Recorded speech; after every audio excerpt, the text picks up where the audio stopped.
అనుకోని ఆ సందర్భంలో ఒక కుటుంబం మాట నేను తీయడం ఏదైతే ఉందో అది అనుకోకుండా నా నోటి నుంచి జరగడం జరిగింది. ఆ తర్వాత వారి ట్వీట్ చూసిన తర్వాత నేను కూడా చాలా బాధపడ్డాను. ఎందుకంటే ఏ విషయంలో నేనైతే బాధపడతా ఉన్నానో ఆ విషయంలో నేను ఇంకొకరిని నొప్పించాను అని తెలిసి రాత్రి వెంటనే మరి దాన్ని వెనక్కి తీసుకుంటూ నేను ట్వీట్ చేయడం జరిగింది. కాబట్టి నాకు జరిగిన అవమానం, నేను పడ్డ బాధ ఇంకొకరు పడకూడదు అనేటువంటి ఒక ఆలోచనతోటి నేను బేషరతుగా దాన్ని వెనక్కి తీసుకోవడం జరిగింది. కానీ కేటీఆర్ విషయంలో మాత్రం తగ్గేది లేదు. ఆయన తప్పనిసరిగా క్షమాపణ చెప్పాల్సిన అవసరం ఉంది. ఆయనే చేసేదంతా చేసి ఈరోజు నన్ను క్షమాపణ చెప్పాలి అని డిమాండ్ చేయడం ఏదైతే ఉందో మరి దొంగ అని తనే దొంగ అని అరిచినట్టుగా ఉంది. ఆ విషయంలో మాత్రం ఎట్టి పరిస్థితుల్లో కూడా వెనక్కి తగ్గేది లేదు.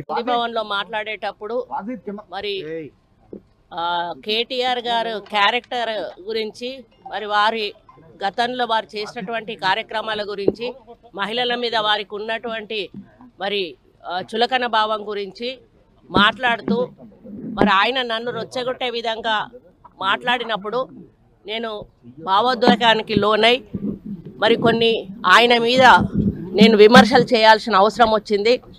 ఆ సందర్భంలో నాకు ఇంకెవరి మీద కూడా వ్యక్తిగత ద్వేషం కానీ మరి వ్యక్తిగత కోపం కానీ లేదు. అనుకోని ఆ సందర్భంలో ఒక కుటుంబం మాట నేను తీయడం ఏదైతే ఉందో అది అనుకోకుండా నా నోటి నుంచి జరగడం జరిగింది. ఆ తర్వాత వారి ట్వీట్ చూసిన తర్వాత నేను కూడా చాలా బాధపడ్డాను. ఎందుకంటే ఏ విషయంలో నేనైతే బాధపడతా ఉన్నానో ఆ విషయంలో నేను ఇంకొకరిని నొప్పించాను అని తెలిసి రాత్రి వెంటనే మరి దాన్ని వెనక్కి తీసుకుంటూ నేను ట్వీట్ చేయడం జరిగింది. కాబట్టి నాకు జరిగిన అవమానం, నేను పడ్డ బాధ ఇంకొకరు పడకూడదు అనేటువంటి ఒక ఆలోచనతోటి నేను బేషరతుగా దాన్ని వెనక్కి తీసుకోవడం జరిగింది. కానీ కేటీఆర్ విషయంలో మాత్రం తగ్గేది లేదు. ఆయన తప్పనిసరిగా క్షమాపణ చెప్పాల్సిన అవసరం ఉంది. ఆయనే చేసేదంతా చేసి ఈరోజు నన్ను క్షమాపణ చెప్పాలి అని డిమాండ్ చేయడం ఏదైతే ఉందో మరి దొంగ అని తనే దొంగ అని అరిచినట్టుగా ఉంది.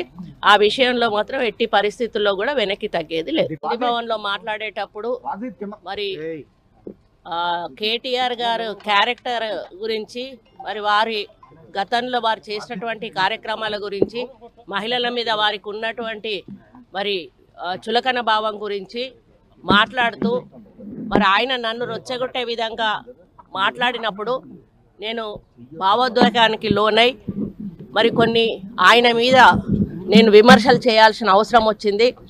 ఆ సందర్భంలో నాకు ఇంకెవరి మీద కూడా వ్యక్తిగత ద్వేషం కానీ మరి వ్యక్తిగత కోపం కానీ లేదు. అనుకోని ఆ సందర్భంలో ఒక కుటుంబం మాట నేను తీయడం ఏదైతే ఉందో అది అనుకోకుండా నా నోటి నుంచి జరగడం జరిగింది. ఆ తర్వాత వారి ట్వీట్ చూసిన తర్వాత నేను కూడా చాలా బాధపడ్డాను. ఎందుకంటే ఏ విషయంలో నేనైతే బాధపడతా ఉన్నానో ఆ విషయంలో నేను ఇంకొకరిని నొప్పించాను అని తెలిసి రాత్రి వెంటనే మరి దాన్ని వెనక్కి తీసుకుంటూ నేను ట్వీట్ చేయడం జరిగింది.